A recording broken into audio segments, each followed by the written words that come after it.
দক্ষিণ স্পেনে শক্তিশালী ঝড় মার্টা আঘাত হানার পর ভয়াবহ পরিস্থিতির সৃষ্টি হয়েছে। টানা ভারী বৃষ্টি ও ঝড়ো হওয়ার কারণে বিস্তীর্ণ সমভূমি প্লাবিত হয়েছে এবং বিভিন্ন এলাকায় রাস্তাঘাট ভেঙে পড়েছে।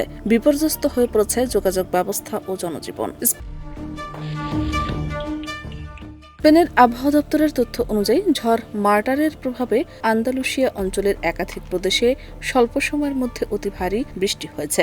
এতে নদী ও খাল উপচে পড়ে আশেপাশের এলাকা পানির নিচে চলে গেছে। বহু কৃষিজমি সম্পূর্ণভাবে ডুবে গেছে, যার ফলে বড় ধরনের ফসলহানির আশঙ্কা করা হচ্ছে। স্থানীয় কর্তৃপক্ষ জানিয়েছে, প্রবল স্রোত ও ভূমিধসের কারণে বেশ কয়েকটি গুরুত্বপূর্ণ সড়ক ধসে পড়েছে।